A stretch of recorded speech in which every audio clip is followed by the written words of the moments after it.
एक बड़ी जानकारी टीवी 9 भारतवर्ष आपको देने जा रहा है। बांग्लादेशी कनेक्शन इसका सामने आया है। शरीफुल शहजाद नाम है और इसे लेकर देखिए बड़ा खुलासा हुआ है टीवी 9 पर। शरीफुल के बांग्लादेश का पता अब हम आपको दिखाने जा रहे हैं। बांग्लादेश के झलोक काठी इलाके का रहने वाला है शरीफुल। ये एक अहम जानकारी सामने आ रही है। झलोक काठी जिले के राजा बरिया का निवासी है ये शरीफुल शहजाद नाम का शख्स, जिसे सैफ अली खान पर हमले का मुख्य आरोपी भी पुलिस की तरफ से बताया गया है। जेपी हमारे संवाददाता इस वक्त मौजूद हैं। जेपी, अभी थोड़ी देर पहले ही हमारे साथ जो डिटेक्टिव मौजूद हैं वो इस बात का जिक्र कर रहे थे कि 6 महीने पहले ही यहां आया है, यानी इसके बारे में कोई रिकॉर्ड हमारी पुलिस के पास तो होगा नहीं, लेकिन अब बांग्लादेश का पता सामने आया तो बहुत कुछ वहां से मुमकिन है पता चल जाए।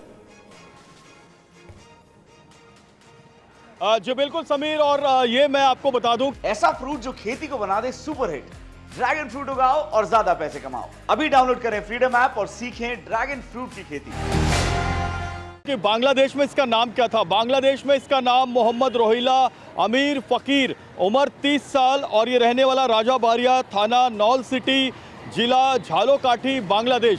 झालोकाठी जिले के नाला बेरिया इलाके का ये रहने वाला, नाला सिटी इलाके का रहने वाला, और राजा बारिया इसके मोहल्ले का नाम। तो वहाँ से ये बांग्लादेश के पश्चिम बंगाल और बांग्लादेश के बॉर्डर को क्रॉस करते हुए पहले बांग्लादेश रुका और वहाँ से ये मुंबई आया। मुंबई डायरेक्ट आने के बाद दादर से वो कहाँ पर गया, इसकी एक तफ्तीश तहकीकात की जा रही है। और सबसे बड़ी बात, इनसाइडर कौन था जो सैफ अली खान के घर में इसको घुसाने में जिसने मदद की होगी।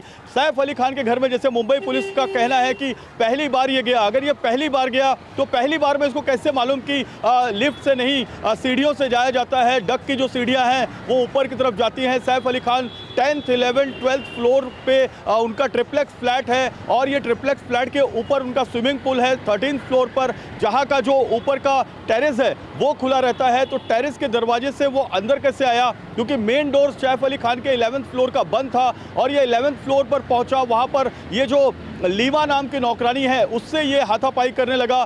चोरी का इंटेंशन समझ में आता है वहां तक, लेकिन उसके बाद जब इसने ब्लेड निकालकर लीमा पर अटैक किया, अरुणिमा फिलिप्स जिनका नाम है, उसके बाद सैफ अली खान बीच में आए। इन्होंने सैफ अली खान पर अटैक किया, 6 स्टैब्स किया है, 6 बार वॉर किया है। यानी आप समझ सकते हैं कि किस तरह से खूंखार तरीके से इसने रणनीति बनाई। तो दर्शकों को हम बता दें में लार्जर कॉन्स्पिरेंसी का भी मामला बनता है। जेपी, मैं आपको रोक रही हूँ, 1 मिनट आपके पास वापस आ रही हूँ। दर्शकों को बता दें, ये जो डॉक्यूमेंट है ये मुंबई पुलिस ने जारी किया। इसमें ये लिखा हुआ है इसका बांग्लादेश का पता, जहां ये आरोपी रहता था। इसमें देखिए लिखा है शरीफुल इस्लाम शहजाद मोहम्मद रोहिल्ला, यानी जेपी जैसे बता रहे थे कि बांग्लादेश में इसका नाम अलग था, मोहम्मद रोहिल्ला अमीन फकीर रहा। और ये आयु जो बताई जा रही है, यानी उम्र बताई जा रही है 30 साल, जिसमें राजा बरिया, थाना नौल सिटी और जिला झलोकाठी, बांग्लादेश, ये बताया जा रहा है बांग्लादेश का पता। जेपी, ये पता बताया जा रहा है, तो अब क्या इसकी हिस्ट्री, इसकी क्राइम कुंडली तलाशने के लिए क्या बांग्लादेश से संपर्क किया जाएगा, वहां की पुलिस से संपर्क किया जाएगा?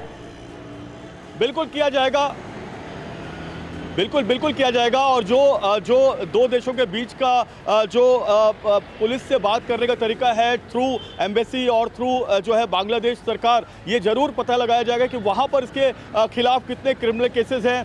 ये अपने बैग में क्या लेकर चलता था, जो काले रंग की फास्ट ट्रैक की बैग हमने देखी है अलग अलग दादर की सीसीटीवी में, बैंड्रा की सीसीटीवी में, खार वेस्ट की सीसीटीवी में, वो फास्ट रंग की बैग के अंदर ये क्या रखता था ये भी मैं आपको बता दूं टीवी 9 भारतवर्ष के दर्शकों को कि एक लकड़ी जैसा वहां पर हथियार अपने बैग में ये हमेशा रखता था, जो इतना मोटा होता था कि अगर किसी के सर पे लग जाए तो उसकी मौत हो सकती है। दूसरा, इसके पास हेक्सा ब्लेड जो है 2-3 हेक्सा ब्लेड इसके बैग में पड़े रहते थे। कुछ कपड़े होती थी, कुछ किताबें होती थी और खाने पीने के सामान होते थे, जिसमें खजूर भी इसके बैग में था। तो ये सारी चीजें इसके बैग में मिली हैं और ये जगह बदल कर नौकरी कर रहा था। इसके पास डॉक्यूमेंट पुख्ता नहीं थे, तो क्या इसने डॉक्यूमेंट्स कुछ सिंडिकेट से बनवाया, जिसमें भारत सरकार के जो डॉक्यूमेंट्स हैं, आधार कार्ड, पैन कार्ड, पासपोर्ट, ये इसने कहां से बनवाया? बिल्कुल, और अगर वाकई ऐसा है तो आप सोचिए 6 महीने पहले ही कोई शख्स बांग्लादेश से अवैध तरीके से हमारे देश में दाखिल होता है, 15 दिन से मुंबई में रह रहा था, न जाने कहां इसने नौकरी की है।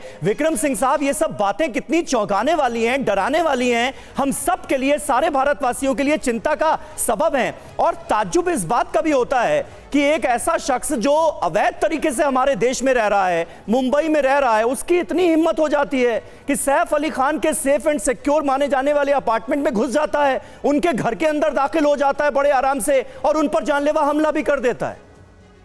समीर साहब, ये वेकअप कॉल है देश के लिए। आप समझ ले ये कितने शातिर दिमाग का है।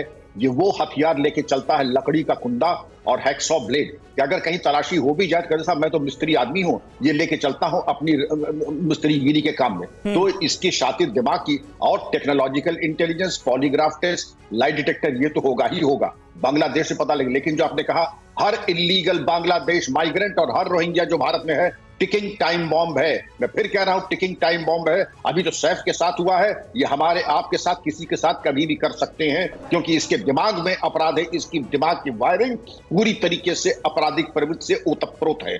और मैं चाहूंगा इतनी कृपा तो हम अपने ऊपर कर लें, अब हम चिन्हित कर लें इनको, न कि ये हमारी अमानत। समीर साहब, कुछ हमारे ऐसे राजनीतिक कि ये हमारी अमानत है। अगर ये आपकी अमानत है तो सैफ और उनकी परिवार क्या है आपके लिए, इसका जरा प्रश्न उत्तर दे दीजिए जरा।